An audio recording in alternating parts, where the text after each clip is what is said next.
Café du commerce solidaire, discussion de comptoir avec Élie sur le revenu de base. Oui, mais quelle version du revenu de base? Sur le mode du speed dating, 7 minutes pour arriver, ou en tout cas tenter d'arriver à l'essentiel. Il se trouve qu'après avoir été ingénieur pendant quelques années, je me suis reconverti pour être musicien intervenant dans les écoles.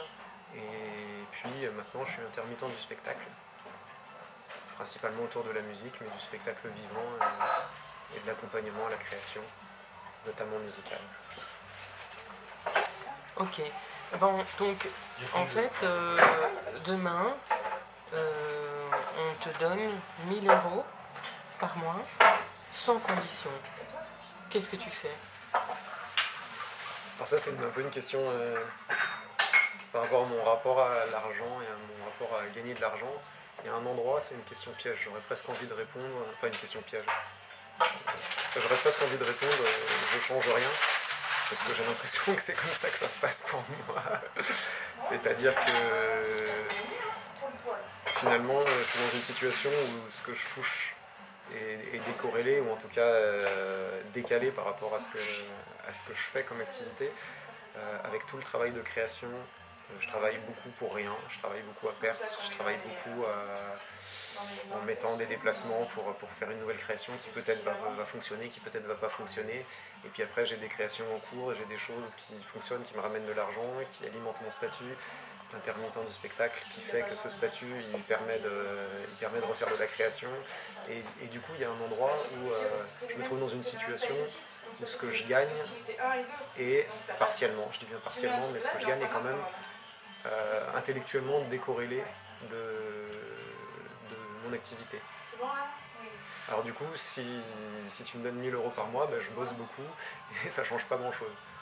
Je dis question de piège, il se trouve qu'avec ce statut-là, je suis obligé de renouveler, donc il y a quand même une course à l'emploi. Peut-être ça changerait quelque chose, et sans doute je me consacrerai plus, ou je me bloquerai des périodes pour faire plus de ma création personnelle, et pas des projets avec d'autres gens où je sais que ça va fonctionner plus et où je vais avoir le plaisir de faire. Enfin, je m'accorderai peut-être plus de temps dans ma création, à moi. Bon, on entend souvent une critique, c'est que, bah oui, mais en fait, on va rémunérer des gens pour ne rien faire. Et donc, il n'y a plus personne qui voudra travailler. Bah, du coup, je réponds un peu à cette question. Parfois, j'ai un peu répondu dans le sens où, enfin, mon exemple personnel, c'est que finalement, si on me donne quelque chose pour, bah, je travaille à fond. J'occupe mon temps, je crée des liens avec d'autres personnes, je crée des projets artistiques, je porte des projets artistiques, j'aide des personnes à monter des choses. Alors, c'est principalement autour de l'artistique, il y a un petit peu de technique par ailleurs, mais c'est surtout de l'artistique.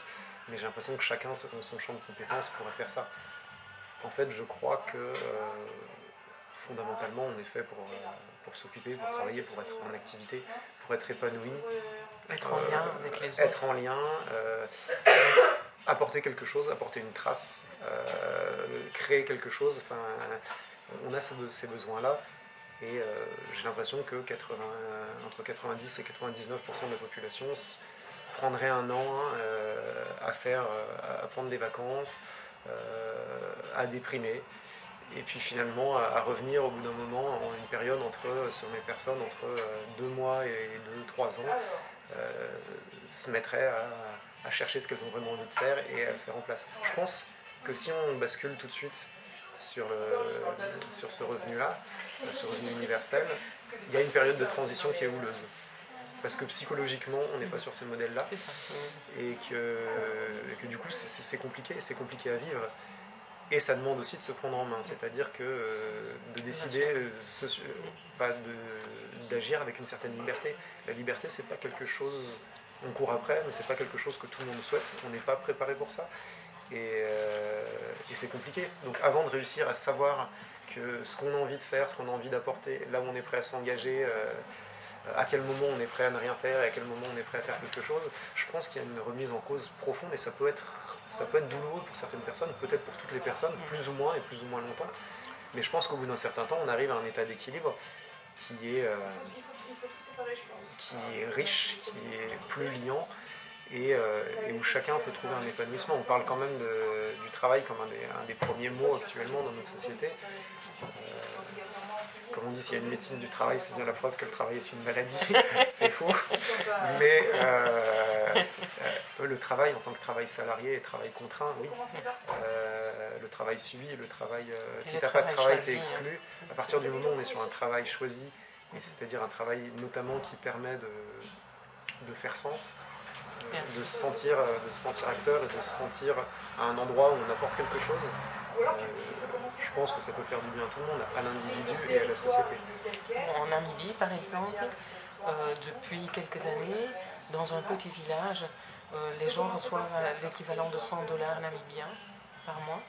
Et on a remarqué qu'à la fois, non seulement ça n'avait pas diminué le travail, au contraire, ça l'avait stimulé, parce que les gens avaient enfin quelques sous pour investir dans une machine à coudre ou voilà.